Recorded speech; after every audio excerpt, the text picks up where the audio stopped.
What's going on, y'all? It's Coach Willis, man, and this is the Be Eazy Show, man. You know, on the Be Eazy Show, man, we cover topics about success. We learned about why success is personal, what success means to a community, right? And what is the driving force that makes us wake up every single day and go after the things that we want in our life. This is the Be Eazy Show, man, so be easy. I made because Mariah be talking about, like, man, we got to call so-and-so, So the other day, man, when I was in here cleaning this room, I said, you know what, man? Instead of just listening to my music, I'm going to call one of my homies. So I called one of my homies, man, talked on the phone with him, got off the phone. I said, man, you know what? Since I'm still clean, call another one. And it's not that I got to keep up with them so they can still live, you know what I'm saying? But just to, like, check in on, like, where you at and stuff. Yeah. But I was just like, man, for a minute, when I sat down at, like, the end of that night, man, after me and Mariah was done studying, I was just, like, telling her, because, like, for a minute we had got into it, man, and she was like, yeah, you was telling me, like, when we got together, you was going to stay up and help me study, and you was going to help me through school, and I was like, dang, it is what you said, bro. But I was like, bro, I'm tired, bro. Like, how do you keep saying that to your wife? Like, bro, I'm tired, bro. You know what I'm saying? Like, I'm beat. And I was just thinking, like, bro, all this stuff that I got built in, like, yeah, I can say I go to sleep, and I can release that way, like, just going to sleep. But I'm like, bro, how do you ever get to the point to where you release pressure that's on you, bro? You know what I'm saying? Like, I'm trying to figure it out. Like, pressure that's, like... It's on you, bro. You can feel it in every step you take. It's just like, because you know there is something that has to be done at every minute of this day. You know your whole day is preoccupied. Oh, yeah. Unless you go into the bathroom or you're eating, you finna be busy. Oh, yeah. So I know exactly what you're talking about. Oh, yeah, man. Like, it just doesn't stop. You know, tomorrow gonna be the same way. The next day gonna be the same way. You might get a break on Saturday, Sunday, but you know something probably gonna come up. Yeah. So, yeah, you just kind of feel stuck in, like, a tar pit. Man, I hear the thing, like, when people be saying, like, like J. Cole said, he was like, cold under pressure. What that make diamonds? Now, he was referring to, like, to his name and stuff. But cold under pressure, you know what I'm saying? That's a pretty good bar. No, that was a bar, bro. Like, that was a bar. I still know that joint today. I was like, yeah, that's a bar. Like, J. Cole, cold under pressure. What that make diamonds? Yes, sir. And I think, man, I'm trying to remember what song that was, man. I think that was that Return of Simba. Have you heard that? Is that a single on the album? That's a single. It's like back when he was like doing Friday Night Lights. Nah, bro, like, you was early to the J. Cole game. Oh, yeah. No. You got to hear that joint. That Return of Simba, bro. But it was in that song there, and I was like, that's what I be like, I hear people say, like, yeah, you under pressure, that joint make diamonds, bro. But, like, even though I'm not saying, like, I don't, like, the pressure that I have now, I don't want it. But I'm like, do you ever get to the point to where you can just, like, I'm going to set this down for a minute, you know what I'm saying? Like, let myself, you know what I'm saying, let my shoulders, like, relax, you know what I'm saying, let myself get good, then I'm going to pick it up and get it back going, you know? But I'm just like, man, at the point, because I got so frustrated, not with Mariah, not with anybody else, but I got so frustrated with myself, like, I was like, bro, you holding so much stuff in, like, as much as I want to say, like, I'm on these podcasts and this is a way to release, it's cool. To me, it feels like a meditation when I get to do this. Yeah. But it's still work. It's still more that I got to do. You know what I'm saying? Like, it's cool. Like, just yesterday, when I was talking to that dude, man, he came over here, and he was asking why I started these podcasts and why I started doing all this stuff and why I was comfortable with doing this stuff. And it made me think, like, man, this all started with, like, a mentorship program that I did at Rose State. Mm-hmm. They had this student, man, was coming out of, he was in high school. And he was real shy, didn't want to do his schoolwork, all this other stuff, man. And, I mean, he was a good kid, you know what I'm saying? He was just to himself, like real to himself. Yeah. When I first met him, he barely wanted to say anything. But over time of us, like, talking and everything, him getting comfortable to me, you know what I'm saying? He started doing better on his school. To me, he was never dumb. He just didn't want to apply himself.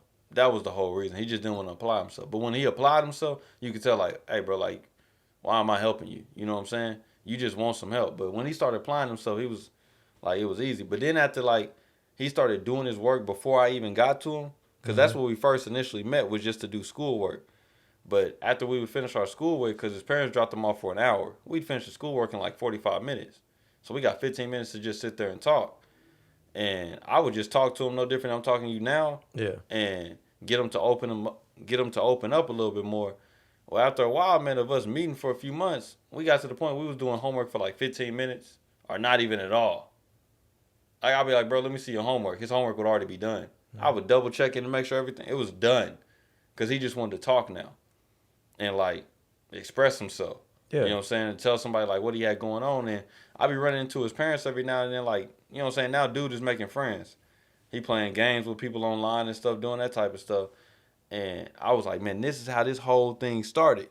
You know what I'm saying? It's how, like, the podcast, like, me wanted to actually be, like, that's where the coach things come from. Like, me wanted to actually help people and stuff that way. It all started from, like, me doing that mentorship program years ago. You know what I'm saying? I was like, before I talked to him about that, I was like, man, I ain't never thought about that. And the same way goes in, like, when I'm doing, like, when I'm, like, expressing myself and everything, and I'm, like, talking on here and everything, or, like, I'm writing, or I'm journaling, or I'm, like, going on my own meditation walk and stuff, I'm like, bro, I done said stuff that I never thought that, like, was in my head. You know what I'm saying? Like, the way I was releasing stuff, I was like, bro, I ain't never thought about releasing that form. Because I had wrote it down. I was journaling, man. And I was talking about, like, ways to release yourself. And I thought it was healthy, bro. Because, like, when me and Mariah would get into it, or anybody, because I heard it in a Rick Ross song. Yeah. I was like, to me, bro, like, hip-hop is, like, I don't know, bro, not just music, but all that stuff that we pay attention to, like, that stuff really, like, it's either helping you or it's not, bro. But we're using that stuff, bro, for real. Yeah. And Rick Ross said it because he was referring to Meek Mill and Nicki Minaj with their whole thing. Yeah. And he was like, he said, I try to tell Meek to stay away from Nicki. And then he said, instead of beefing with your dog, you just give him some distance. So that was always my thing. So me and somebody beefing, I'm going to just give you distance. And it was actually working for a while because one thing that it helped me do. I mean, that really depends on if y'all are really friends. Because if y'all ain't really friends, they gonna disappear. They gonna just disappear. Yeah, but if I've had it happen. Yeah. It happened to us. Yeah. Like I just went distant. Yeah. It happened. Like, all right, cool. I came back. Yeah. It's just boom. For sure. But I mean, that lets you know like how real it is though. Yeah. At first, but on the point of it, and because it wasn't even really beef with us distancing. It was more. Oh, bro, I was not happy with you. Bro, but I overreacted though. This was like sophomore year. Oh, you had said something to me so sideways. Bro, I was like, I don't like what he just said to me. Bro, recall because it sounds like it's still on you. What you mean? Like express it. No, I remember it. I just have a real good memory. And you had said that. I'm like, oh yeah, because I had thought about it. Like I've definitely given people distance and they just disappeared. And I knew that you did the exact same thing. I'm like, oh, he did the exact same thing. Yeah. Sophomore year when we had just stopped talking. But yeah, you had just said something real sideways to me and just like, yeah. Bro, tell me what that is, bro. Like, what did I say? Bro, it's dumb. That's why I ended up apologizing to you. No, because, bro, I know for a fact, like, when it happened. Yeah. I just can't, I was. You called me weird, bro. That's what it was. And I was like, expressing myself to you. And like kind of telling you what I was like into, like telling you, like giving you a piece of like my mind. That sounds like something I do. Like nah, it's weird. You weird. 100%. That sounds like something I do. Bro, I was like, how does dude do me like that? And then I kind of overreacted instead of like, hey man, that mess. Like as men, I feel like we're not allowed to say, bro, that kind of hurt my feelings, bro. Yeah. But it hurt my feelings, so I was like, done. Yeah. Done. No doubt. But then like we hadn't talked for a while. I ended up apologizing. Like yeah, I could have handled that a little better. And I should have apologized on the spot. Like I should have said I was sorry then. Nah, you ain't do that. I know I didn't because I had pride, bro. Yeah. I had pride, and that's what I was talking about. Just like distancing myself, I wasn't solving the problem. I was just running away from the problem. You see what I'm saying? Because I know what you're talking about, bro. I'm not gonna sit there and act like I remember the hallway and everything. I know when and where it happened, bro. Like I'm not because I remember how things went after that. That's we didn't talk for like a year. No, that's exactly how I know because I know like when things went the other way. And you know what I'm saying? Just like us knowing each other for a while, it started to just come back together. Yeah. But I remember like, oh yeah, me and Zyler ain't talking right now. Like you know what I'm saying? I'm not sitting here acting like I don't know what happened. I know it. Yeah. And but see, that was always my theory, bro. Was instead of beefing with my dogs, I'm gonna just give them some distance. And the beauty about it is this is the nice thing about it is that no other foul words is said after that. You see what I'm saying? Yeah. Because I'm not in your presence. Even if I'm saying something to myself about you, right?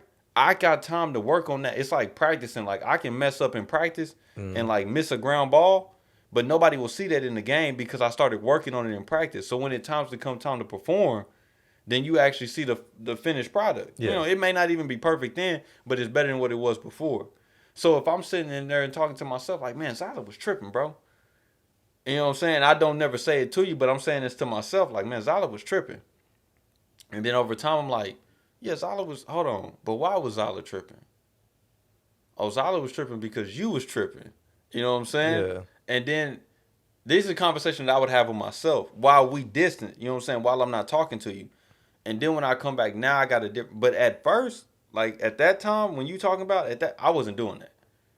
You know what I'm saying? When we went distant, and I was very prideful. When we went distant, like not even with you, with any relationship I had, because it was a moment I wasn't talking to EJ. I mean, EJ wasn't cool, and I remember what I don't know why we was just beefing, but I remember like when it happened, he had pushed me. I remember we was in class together. He pushed me in class, and I like backed up and like hit a bookshelf in class. And like after that point, I was like, bro, don't talk to me, bro. Like, don't come over me, bro. Hey, it was crazy because we was in season together.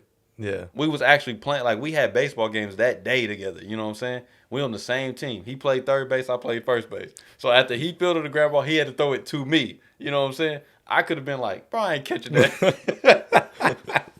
You know what I'm saying? Bro, I ain't catching that, bro. Don't play with me. But I was like, at that time, we just wasn't talking, bro. And I don't even think me and EJ ever recovered from that. Like, to be like, you was wrong or I was wrong. You know what I'm saying? And apologize. I don't think we ever did that. Like, man to man. We just, like, picked up where we left off and was like, hey, bro, we was cool, so we gonna be cool. Yeah. And you know what I'm saying? I love EJ now. Like, I ain't mad about that. Yeah. But there was no really, like, let's fix this. Like, no reconciliation. You know what I'm saying? Like, there was no, like, hey, this is where we messed up. Mm-hmm. That's the bad thing about distancing. Because you can either distance from people, like, with that pressure. Like, it's pressure, like, bro, like, my bills ain't hitting every single day. You know what I'm saying? That's my bills. Your bills hit every day? No, that's what I'm saying. My bills don't hit every single day. I was about to say, what's going on? No. Bro, how you living? How do you have time to talk right now, bro? You know what I'm saying? Go get to work. I should be working right now. Nah, bro, but that's the thing, like, my bills ain't hitting every single day. Yeah. But that don't change the fact, like, I don't think about it. You know what I'm saying? We do the smart hours for a reason, bro, because we trying to save money for the bill that's coming at the end of the month. But I'm just like, why pressure myself every single day of the month about this bill, bro? You know what I'm saying? I know exactly what you're saying. Like, man, I'm trying to think, man. I was listening to this podcast, man, and chime in, bro. If you gonna give them credit? Yeah, I'll give him credit, bro. Who was it? It was a Social Proof podcast. Who's that by? David Shantz. Okay. Have you heard of it? Nope. His I just wanted to give them their flowers since they gave you some gems. I know, no doubt, man. The dude that said it though, because on he has an interview podcast, so it's normally not him talking. He has an interview. Yeah. But the dude he was interviewing is named Brian McKnight. You know him? Yeah. Yeah. So he was talking about now you know he blew up in R&B, and he made like nice money, but he was talking about what's the point of stressing about money every day? He was like, when we know the things is gonna be taken care of, and out of all the years we didn't live, the things got taken care of, and he was like, if we just continue to do the right thing, now I'm gonna go biblical with it, man. But if we just continue to do the right thing, I don't get the point of us doubting that good things ain't gonna happen. You know what I'm saying? Yeah. I know exactly what you're saying, but it's just like that worry in you. And it's all, I think it's kind of all about being a little mindful of your situation. And really kind of, I'm trying to learn what's really important and what really deserves my stress. That's true. So like you saying, like he said, you don't even really need to stress about it because every scenario you've been in, you know things have worked out. For sure. Because somehow, some way, whether you're religious or not, something, came through and made that happen how you wanted it to happen or how you needed it to happen. So I guess it really just depends on the situation because sometimes you can get yourself into a situation that you knew you shouldn't even been getting into it and now you got to live with the consequences. But that's totally different if you doing the right thing. Yeah. You got your grind on. But sometimes in life, you can't control what happens. Yeah. No doubt. But if those outside forces, Yeah. if those outside forces ain't, you know what I'm saying, Yeah. acting on it, and you know what I'm saying, grinding. Yeah. I don't know why we stress about it. It's just like, I don't know, man. It's just weird. Like, it's that word. It's anxiety. That's what it is. You have anxiety. Bro, I wrote you that note that time, right? What? Which one? For Christmas? Yeah. Still got it. Yeah. See. You still got mine? Yeah, I got all my notes, man. I don't get rid of them. Yeah, but I still got it. But let me tell you why I wrote those. So what you were saying, like those external forces, and this is what I'm saying. I'm gonna go biblical with it, bro, because those external forces right there, man, is what I try to rid myself of all the time. Not the good ones. I'm talking about the negative ones. Absolutely. So like what you got to get them out. What you were saying, I'm glad you brought that up about with us distancing that time. That lets you know, bro, I didn't forget that. So I may not have wrote it and said it in that note, but I was writing that note for a reason. You know what I'm saying? For one, I wanted to uplift and show people like the significance that they didn't have in my life. Right? But another thing was I wanted to straight and tell people like, look, bro, I know as me as a person, I've been imperfect. I've messed up. And I'm trying to explain if my mess ups in life have hindered you, I'm sorry for that. You know what I'm saying? So I was trying to take away all the bad dirt that I've done, because I know sometimes things will happen. I'm just like, man, why? You know what I'm saying? All this stuff that I've been doing, all this good stuff I feel like I've been trying to put out. Yeah. Why is this? Because you got past demons, you know what I'm saying, that you done had in your life that you never dealt with. Because what did you do? You try to distance from it.